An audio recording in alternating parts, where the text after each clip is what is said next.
नमस्कार मैं हिंदी में भी कर देता हूं। महादेवपुरा के बाद, अलंध के बाद हमें लगा कि ये जो वोट चोरी का मामला है ये सेंट्रलाइज्ड मामला है और ये सिर्फ एक कंस्टिट्यूएंसी में नहीं हो रहा है, एक डिस्ट्रिक्ट में नहीं हो रहा है, मगर ये नेशनल लेवल और स्टेट लेवल पे हो रहा है। तो हमने इन्वेस्टिगेशन शुरू किया पता लगाने कि क्या हो रहा है। हरियाणा पे हमने फोकस किया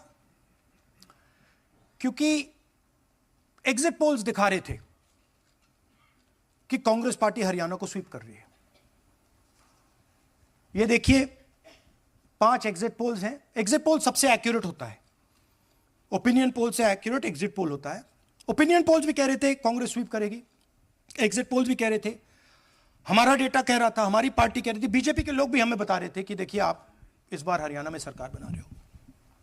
दूसरी बात, पहली बार हुआ कि पोस्टल बैलेट्स और स्टेट का जो नतीजा था वो अलग थे। कांग्रेस पोस्टल बैलेट्स को स्वीप करती है, ओपिनियन पोल्स में आगे, एग्जिट पोल्स में आगे, और फिर नतीजा बिल्कुल दूसरा आता है। हम गहराई में गए और मैं आपको बताना चाहता हूं कि हमें सवाल का यह जवाब मिला कि एक ऑपरेशन सरकार चोरी लागू किया गया, एक प्लान जिससे कांग्रेस की जो विक्ट्री थी, लैंडस्लाइड जो विक्ट्री होनी थी, वो लॉस में, हार में बदली जाए। थोड़ा सा मैं आपको डिटेल्स देना चाहता हूं। इनकी आवाज सुनिए। ये हरियाणा के चीफ मिनिस्टर है। मैंने शुरू से ये कहा है कि भारतीय जनता पार्टी एक तरफा सरकार बना रही है। हमारे पास सारी व्यवस्थाएं हैं, आप चिंता मत करिए। अब ये देखिए मुस्कुरा रहे हैं। सारे एग्जिट पोल्स कह रहे हैं कि भाई आप चुनाव जीत रहे हो, सारे ओपिनियन पोल्स कह रहे हैं कि चुनाव जीत रहे हो। ये मुस्कुरा के कह रहे हैं भैया हमारे पास व्यवस्था है। कौन सी व्यवस्था, क्या व्यवस्था, ये इस प्रेजेंटेशन का लक्ष्य है।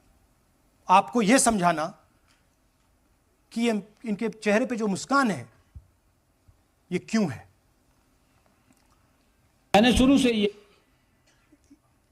ये हरियाणा का फाइनल इलेक्टोरल मैप है। कांग्रेस पार्टी हरियाणा के चुनाव को तकरीबन 22,000 वोट से हारी। 8 कंस्टिट्यूएंसीज में हारे। ये लिस्ट है इनकी। मगर अगर आप वोट डिफरेंस जोड़ दें तो अगर हमें 22,000 वोट इन कंस्टिट्यूएंसीज में मिल जाता तो हम जीत जाते। और अगर आप टोटल वोट को देखें तो